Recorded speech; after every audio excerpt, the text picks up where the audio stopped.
Цэвэршилтийн үед хүн маш их хэмжээгээр хөлөрснөөс яагаад артерийн даралт ихсдэг вэ? Яагаад хөлөрдөг вэ? Яагаад нүүр халуун оргидог вэ гэхээр симпатик мэдрэлийн систем идэвхжснээс болоод судасны ханыг хатуу болж хадуурснаас эстроген даавар маань судасны ханыг уян зөөлөн байлгах ёстой. Гэтэл энэ эстроген даавар маань багаснаас болоод судасны хан маань хатуураад цусаар явж байгаа цус хандаа үзүүлэх энэ даралт ихснээс болоод хүний даралт ихсэн нүүр халуун оргидог маань болохоор зэрэг гипоталамусаас гардаг халуун хүйтнийг мэдэрдэг энэ төвийн үйл ажиллагаа тэнцвэр нь алдагдсанаас болоод гинт халуун оргидог гинт хөлс гардаг их хэмжээгээр хөлс гарснаас болоод электролит болон эрдэсийн тутамгшилд хүмүүс ордог.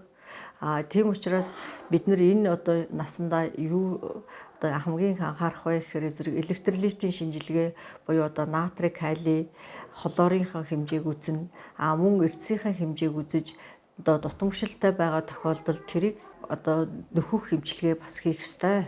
За дээрэс нь болохоор зэрэг витамин D-гээ маш үзэж витамин D-гээ болохоор зэрэг цуснд үзээд цуснд үзснийхаа үндсэн дээр энэ хүн эмчилгээний тунгаар хэрэгтэй юм уу? Урьдчилан сэргийлэх тунгаар хэрэгтэй юм уу? Ер нь бол витамин D бид цуснд байхдаа 35 микрометр хэмжээтэй байх ёстой. Гэтэл энэ хэмжээ маань багассан байх юм бол эмчилгээний тунгаар 35-аас дээш байх юм бол урьдчилан сэргийлэх тунгаар өдөр болгон ууж хэрэглэх ёстой. За витамин D-ийн маань уудаг хэмжээ нь хизээ байдаг вэ гэхээр ерөөсөө л 11 цагийн үед нарны гэрлийн нөлөөгөөр арьсан дээр хит хяган туяаны нөлөөгөөр витамин D маань арьсан дээр нийлэгждэг. Гэтэл энэ маань бол манад тэр болгон арьсан дээр нийлэгжих боломжгүй байдаг учраас бид нар заавал витамин D-г ууж хэрэглэх ёстой. Витамин D-гийн хэрэглээний ач холбогдол нь бол хорт хавдраас урьдчилан сэргийлдэг. Бүх эргэтэн системийн хямралаас урьдчилан сэргийлдэг ийм сайн ач холбогдолтой байгаа. За дээрээс нь болохоор зэрэг бид нар их хэмжээгээр хөлөрснөөс болоод эрдэсүүдээ алддаг. За эрдэсүүд алддаг учраас эрдэсийн нийлмэл витамины холимгуудыг ууж болно. Дээрээс нь магнигаар жишээлбэл магний тутлаа гэж утга шөнө ойрхгүй хүзүү гүшин.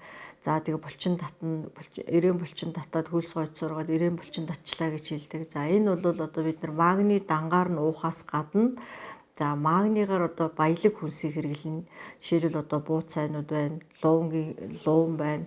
Эднийг хүнсэндээ илүү хэмжээгээр хэрэгжилж ээж энэ магний болон бусад эрдэсээс бол эрдэсийн тутамгшлаас урьдчилан сэргийлдэг. За бид нар 40-с дээш наснд кальци нөхөхийн тулд цагаан эдээ хэрэглэдэг. 40-с дээш наснд болохоор зэрэг нойр булчирхаагаас ялгардаг лактоза фермент бол багасдаг учраас энэ үед бол сүү цагаан эдээгээр хийсэн бүтээгдэхүүнийг аль болох бага хэрэглэхгүй бол нойр булчирхайн хямрал үүсгээд нойр булчирхай маань жочрох гээд байдаг учраас энд кальцийн нөхөхөд ясны шүлвийг 7 хоногт 1-2 удаа ямар ч үсэн хоолндоо хийж идэх хэрэгтэй. Тэгжээж хоол хүнсээрээ л эрдэс электролитээ нөхөх ёстой гэдгийг бас манайхан анхаарах ёстой. Түүнээс тэрийг уулсан, энийг уулсан, тэр юуг сайн гэдэг ингэх бол биш. Эмчид үзүүлээд жишээлбэл агар фармын оруулж ирдэг миносан гэдээ байж байгаа. За бас өөр зөндөө олон клималанин, климактрин гэх зөндөө олон энэ юунууд байж байгаа. Энэ маань их хэмжээний витаминтай байдаг учраас эрдэс витамины холимгууд байдаг учраас эдний маань уухта эмчийн зөвлөгөө авна. Нэгдүгээр уман булчингийн хоргоо хавдар байна уу юу миом.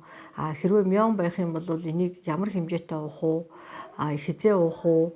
Хэдий хэмжээгээр уувал ашигтай юм, хэдий хэмжээгээр уувал миомыг дэмжих юм гэдгийг нь эмчийн зөвлөгөө авах ёстой. За цэвэрлэлтийн талаар зөвлөгөө өгсөн персон эмнэлгийн эмчүүд байлаа. За UBS телевизийн өглөө хөтөлбөртэй хамт байсан та бүхэндээ баярлалаа.